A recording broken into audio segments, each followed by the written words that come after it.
Hello hi అండి, నమస్తే. మీరు చూస్తుంది తెలుగు 360. నా పేరు అన్వర్.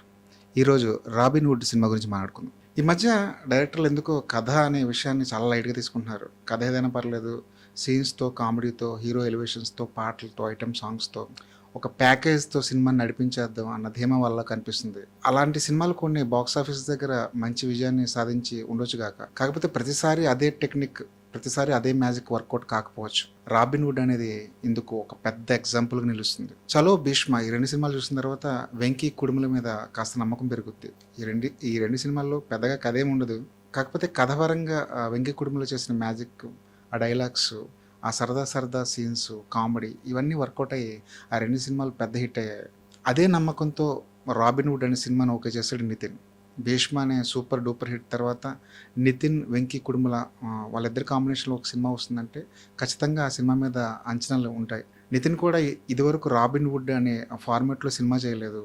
రాబిన్ హుడ్ అనేది ఒక తెలుగు సినిమాకి హిట్స్ ఇచ్చిన ఒక మంచి జానర్, మంచి ఒక సబ్జెక్ట్ అది. So first time robin hood అనే జానర్లో సినిమా చేస్తున్నాను అని నితిన్ నమ్మి ఉండొచ్చు. భీష్మ లాంటి సూపర్ హిట్ ఇచ్చిన తర్వాత వెంకీ కుటుంబంలో ఎలాంటి కథ చెప్పినా సరే నితిన్ నువ్వు చెప్పడానికి ఆస్కారమే లేదు. సో వీళ్ళిద్దరి కాంబినేషన్ బాగా సెట్ అయిపోయింది. దానికి తోడు మైత్రి మూవీస్ లాంటి ఒక మంచి నిర్మాణ సంస్థ ఉంది. సో ఈసారి కూడా వెంకీ కుటుంబంలో ఏదో మ్యాజిక్ చేస్తాడు అన్న ధీమా ఆడియన్స్లో కలిగింది. ఈ సినిమా జనంలోకి వెళ్ళడానికి చాలా కారణాలు ఉన్నాయి. అందులో ఒకటి ఈ సినిమా కోసం వాళ్ళు చేసిన ప్రమోషన్స్. పాడ్కాస్ట్ పేరుతో నితిన్, వెంకీ కుడుముల చేసిన ఆ ప్రమోషన్స్ చాలా హిలేరియస్గా పండాయి. దాంతోపాటు డేవిడ్ వార్నర్, ఆస్ట్రేలియా క్రికెటర్, ఈ సినిమాలో ఉన్నాడు అని ఎప్పుడైతే తెలిసిందో ఈ సినిమా మీద కొంచెం ఫోకస్ ఇంకాస్త పెరిగింది. ఎందుకంటే డేవిడ్ వార్నర్ మనందరికీ తెలుసు, హైదరాబాద్ సన్ రైజర్స్ తరపున తను ఆడాడు. తనకంటూ ఒక ఫ్యాన్ బేస్ ఉంది. పుష్పాలో ఆ స్టెప్స్ వేసి రీల్స్ చేసి జనం దృష్టిలో మరింత పడ్డాడు. ఇంకా వార్నర్ అంటే అతను ఆస్ట్రేలియన్ కాదు, అతను ఇండియన్, పైగా అతను తెలుగు కూడా అనంతగా ఓన్ చేసుకున్నారు. అన్నిటికీ మించి అదిదా సర్ప్రైజ్ అనే పాటలో కేతికా శర్మ వేసిన హుక్ స్టెప్ ఈ సినిమా గురించి మాట్లాడుకునేలా చేస్తుంది. నెల క్రితం వరకు, 2 నెలల క్రితం వరకు రాబిన్ హుడ్ గురించి పెద్దగా ఎలాంటి ఇన్ఫర్మేషన్ లేని ప్రేక్షకుడు కూడా ఒక్కసారిగా ఈ సినిమా వస్తుందంటే అలర్ట్ అయిపోయారు. మరి ఇన్ని అంచనాలు పెట్టుకున్న వచ్చిన సినిమా ఎలా ఉంది, బాక్స్ ఆఫీస్ దగ్గర నిలబడుతుందా లేదా అనేది చూసుకుంటే కథపరంగా వెంకీ కుడుముల ఏమాత్రం సర్ప్రైజ్ చేయలేదు. అదే రొటీన్ కథతో ఈసారి కూడా ప్రేక్షకుల్ని ఏదో మ్యాజిక్ చేద్దామనే ఉద్దేశంతో వచ్చాడు. కథ మీద ఎలాంటి దృష్టి పెట్టకపోయినా ప్రేక్షకులు క్షమించేస్తారేమో కానీ ఆ సీన్స్ కానీ, ఆ హీరో క్యారెక్టరేషన్ కానీ, ఆ విలన్ క్యారెక్టర్ కానీ, ఆ కాన్ఫ్లిక్ట్ కానీ సరిగా లేకపోతే మాత్రం ఖచ్చితంగా రిజెక్ట్ చేస్తారు. అలాంటి లక్షణాలు ఈ సినిమాలో అక్కడక్కడ కనిపిస్తుంటాయి. రాబిన్ హుడ్ అనే ఈ ఫార్మాట్లో వచ్చిన సినిమాలు మనం చాలా చూసాం. కొండవీటి దొంగ దగ్గర నుంచి మొన్న వచ్చిన ఒక కిక్ వరకు ఇవన్నీ ఈ ఈ సినిమాలన్నీ ఆడియన్ని బాగా అట్రాక్ట్ చేసాయి. స్క్రీన్ మీద హీరో ఉన్న వాళ్ళని దగ్గర దోచుకుని లేని వాళ్ళకి పెట్టడం అనే కాన్సెప్ట్ మనం బాగా కనెక్ట్ అయ్యాం. ఈ సినిమాలో కూడా హీరో అచ్చంగా ఇదే చేస్తాడు. ఉన్న వాళ్ళ దగ్గర దోచుకుని లేని వాళ్ళకి పెడతాడు. దాని వెనకాల ఒక మంచి కాజ్ ఉంది. కాకపోతే సినిమా కథంతా ఈ రాబిన్ హుడ్ అనే క్యారెక్టర్ చుట్టూ తిరగదు. రాబిన్ హుడ్ ఏం చేస్తాడు, 10 నిమిషాల్లో మాత్రమే హీరో క్యారెక్టరేషన్ ఆ రాబిన్ హుడ్ అనే సెగ్మెంట్కి పర్మిట్ చేసిన దర్శకుడు ఆ తర్వాత మళ్ళీ మామూలు కథల్లోకి, మామూలు కథాకథనాల్లోకి, మామూలు సన్నివేశాల్లోకి వెళ్ళిపోయాడు. శ్రీలీల ఎప్పుడైతే ఎంటర్ అవుతుందో అప్పటి నుంచి కాస్త ఫన్ వర్కౌట్ అవుతూ ఉంటుంది. ఈ రుద్రకొండ అనే ఆ ఊరిలో ఎప్పుడైతే ఈ సినిమాని, ఈ కథని అక్కడికి షిఫ్ట్ చేశారో అక్కడ నుంచి చాలా సినిమాలు మనకు గుర్తొస్తాయి. ఈ సినిమా, ఈ కథ, ఇలాంటి సన్నివేశాలు ఇదివరకు ఎక్కడో చూసేసాం కదా అన్న ఫీలింగ్ తీసుకొస్తాయి. దాంతో ఆ రుద్రకొండ నేపథ్యంలో సాగిన సీన్స్ ఏవి కూడా రక్తి కట్టలేదు. ఈ సినిమాలో ప్లస్ పాయింట్స్ లేవా అంటే కొన్ని ఉన్నాయి. వాటి గురించి కూడా మనం మాట్లాడుకోవాలి. నితిన్ చాలా ఫ్రెష్గా కనిపించాడు. తన తన టైమింగు, తన ఎనర్జీ ఈ సినిమాలో బాగా కనిపించింది. తన కాస్ట్యూమ్స్ బాగున్నాయి. తను చాలా స్టైలిష్గా ఉన్నాడు. తన క్యారెక్టర్ వరకు తను బాగా చేసుకుంటూ వెళ్ళాడు. రాజేంద్ర ప్రసాద్, వెన్నెల కిషోర్ మధ్య నడిచిన ఆ కామెడీ ఆఫ్ ఎర్రర్స్లోంచి వచ్చిన ఆ వినోదం చాలా బాగా వర్కౌట్ అయింది.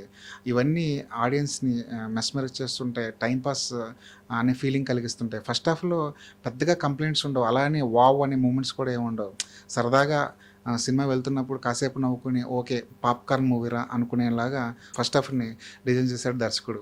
సెకండ్ హాఫ్ దగ్గరికొచ్చేసరికి అసలైన ఆ పెయిన్ మొదలవుతుంది. అటు ఆడియన్‌కి, అటు హీరోకి. 'రుద్రకొండ' నేపథ్యంలో తీసిన ఏ సీన్ కూడా ఇంపాక్టబుల్‌గా అనిపించదు. అదేదో ఆర్గానిక్‌గా వచ్చిన సీన్‌లా అనిపించదు. ఏదో బలవంతంగా రాసుకున్న ఫీలింగే ఆడియన్‌కి కలుగుతుంది. హీరో తన పని తాను చేసుకుంటూ వెళ్ళిపోతుంటాడు. తనకి అడ్డు అదుపు లేకుండా పోతుంది. హీరో ఏం చేసినా సరే స్క్రీన్ మీద విలన్ ఆ గ్యాంగ్ మొత్తం అవాక్కయ్యేలా చూస్తుంటుంది. హీరోకి, విలన్‌కి మధ్య ఆ సంఘర్షణ లేకపోతే ఏ సీన్ కూడా నిలబడదు. ఏ సినిమా కూడా నిలబడదు. 'రాబిన్ హుడ్‌లో' కూడా జరిగిందదే. బలమైన విలన్ ఉన్నప్పుడు మాత్రమే హీరోయిజం ఎలివేట్ అవుతుంది.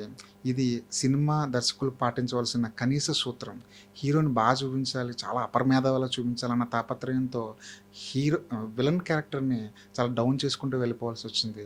దాంతోటి హీరో, విలన్ మధ్య ఆ టామ్ అండ్ జెర్రీ గేమ్ అసలు ఏమాత్రం పండలేదు. ఫస్ట్ హాఫ్‌లో పోలీస్ క్యారెక్టర్‌ని తీసుకొచ్చి అతను చాలా తెలివైనవాడిలాగా, అతను అసలు ఏ కేసైనా ఈజీగా సాల్వ్ చేసేలాగా ఆ క్యారెక్టర్‌ని డిజైన్ చేశారు. కాకపోతే అలాంటి క్యారెక్టర్ కూడా హీరో ముందు బిక్కమొఖం వేసుకొని చూడాల్సిన పరిస్థితి వస్తుంది.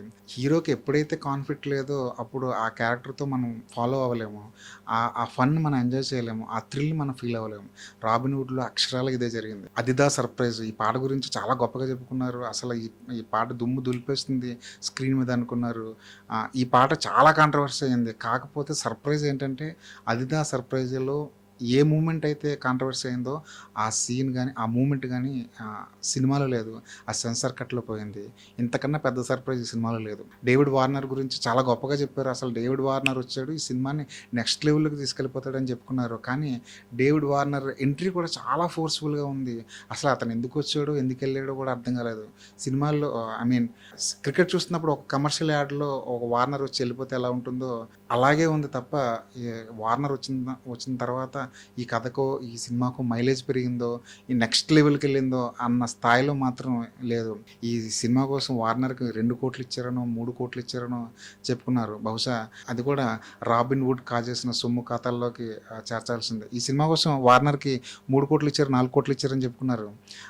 ఆ డబ్బులు కూడా డస్ట్‌బిన్‌లోకి వెళ్ళిపోయిన ఫీలింగ్ కలుగుతుంది. 'వెంకి కుడుముల' బలం ఏంటంటే రైటింగ్. అతను సీన్‌లో ఎలాంటి దమ్ము లేకపోయినా సరే, కథలో ఎలాంటి దమ్ము లేకపోయినా సరే, సీన్ నిలబెట్టగలడు తన రైటింగ్ స్టైల్‌తో అని బలంగా నమ్మారు. 'చలో భీష్మలో' అదే కనిపించింది. అదే మ్యాజిక్ ఈ సినిమాలో రిపీట్ అయితే బాగుండేది. కానీ 'వెంకి కుడుముల' మ్యాజిక్ అనేది, తన పెన్ పవర్ అనేది ఈ సినిమాలో లోపించింది. బహుశా 'వెంకి కుడుముల' ఏ కథ చెప్పినా సరే బాగా తీస్తాడు, మెస్మరైజ్ చేస్తాడు అని నితిన్ నమ్మి ఈ సినిమా ఒప్పుకొని ఉంటాడు.